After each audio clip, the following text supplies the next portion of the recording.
Well, from a coach's perspective, you like the outcome of the game, but you don't like how you got there. And I thought we played just okay in the first period, not as strong and not as gritty as Northern were. And then with the lead, I thought we got softer, and then we started taking penalties, unnecessary penalties, and literally had to kill penalties most of the second period. And you can't play that way and get any momentum going. So we got lucky in this game to be able to escape with a win in the third period. The third period might have been our best period. What made your penalty killer so effective tonight? Because obviously that was the key to the game. Well, I can't tell you exactly. I think part of it was respect for their power play. Part of it was willingness to maybe block shots and win face-offs and do the little things. But our penalty killers were embarrassed last week, and tonight it was a good night for them.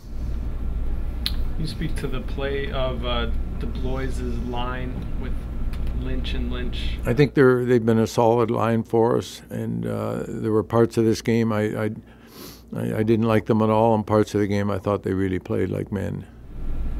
How important is it to get someone like DiGiuseppe and that really anybody besides that first line in Trias going to kind of get? Well, I mean, that's the direction this has been going. As you've seen AJ emerging now and scoring, the line's got a lot of confidence. Luke Glendenning's playing the best hockey of his career. And it was just a matter of time when Philip was going to get something. But it was the hard work of the other two that gave him that chance. So, sure, he can score. It's just a matter of, if the line's playing well, everybody gets something out of it. Philip made that great play to AJ last Friday, and tonight AJ made the play to Philip.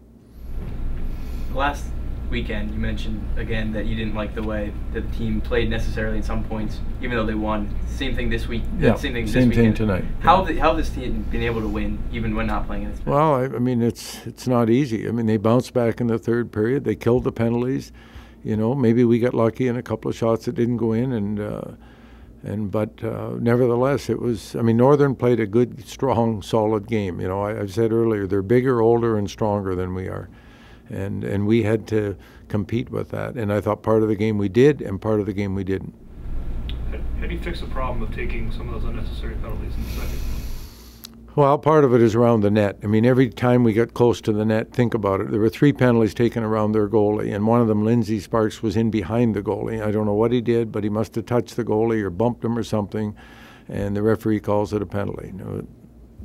I can't tell you. Browning's penalty at the other end, I couldn't tell. Did he push the guy into the goalie, or did the guy bump his own goalie? I mean, you see that happen. So I can't speak to that, but I know we've got to stay away from the penalties with goalies. Servo's played defensively tonight. Thought Servo was solid tonight. Good for him. He hasn't played in a couple of games. What did he show you to get in this game after? Well, we don't want to see our young defensemen get buried, and I think Chason has done a good job. I think you might see both of them play tomorrow night. I think we might have an injury in there we've got to deal with. So, the good thing is we've kept them both in sync with the team, and so they can play. And then who's the injury to Kevin? I'll find out. I haven't found out yet. But right now it looks like Claire. He didn't finish the game.